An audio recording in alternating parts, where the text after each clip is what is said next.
кезінде Текебаев өтө туура сүйлөгөн экен. Биз бул кетиште Түркменистанга барабыз. Ар бириңиздердин характериңиздерден билем. Тура калып кол чабасыздар деген.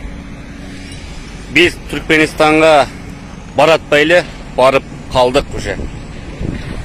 Эч бирөөсү, бийлик өкүлдөрү, депутаттар чындыкты чыркырата сүйлөй албастан, кошоматтанып, дарт дей албастан, Кыргыз Республикасынын президенти жана УКМК төрагасынын айткан деген туура эмес сүйлөсө дагы, туура сүйлөсө дагы туура деп жаткан учур.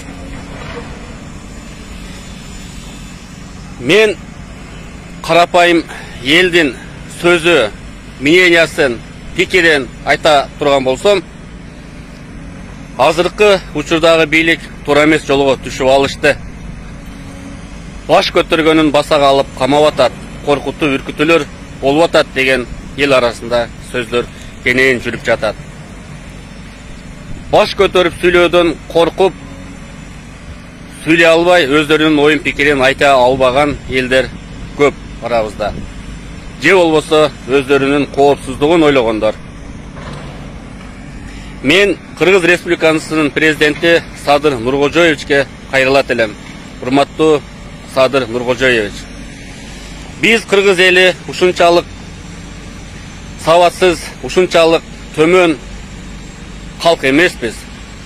Жөнөкөй эч кандай юридикалык күчкө ээ эмес кагаз үчүн Адахан Кимсанбаевичти кыргыз эл чыккынчысы кылганыңыз бул мыйзамсыз. Мен билемин жооңуздарды. Буну УКМК же болбосо атайын кызматкерлер айланышат, иликтейт, тергөө болот дейсиздер. Бирок бул саясий тапшырма экени дагы баарыбызга белгилүү.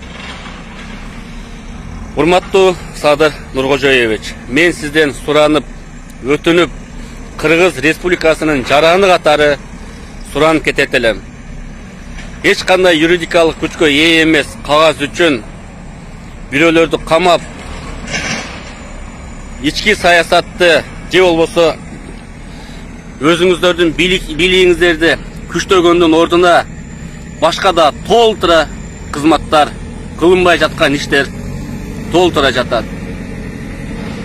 Ар бирине көңүл буруп, андан көрө ошондой оппозиционерлер менен компромисске барып чогуу иштешиңиздерди каалайт элем. Жаныңыздагы кошоматчыларды, жаныңыздагы кол чапкандарды эмес, бизге окшогон карапайым калкты, Адахан Кимсанбаевичке окшогон оппозиционерлерди дагы угуп, алардын пикирин сезип, туюп койгонуңуз өтө туура болмок.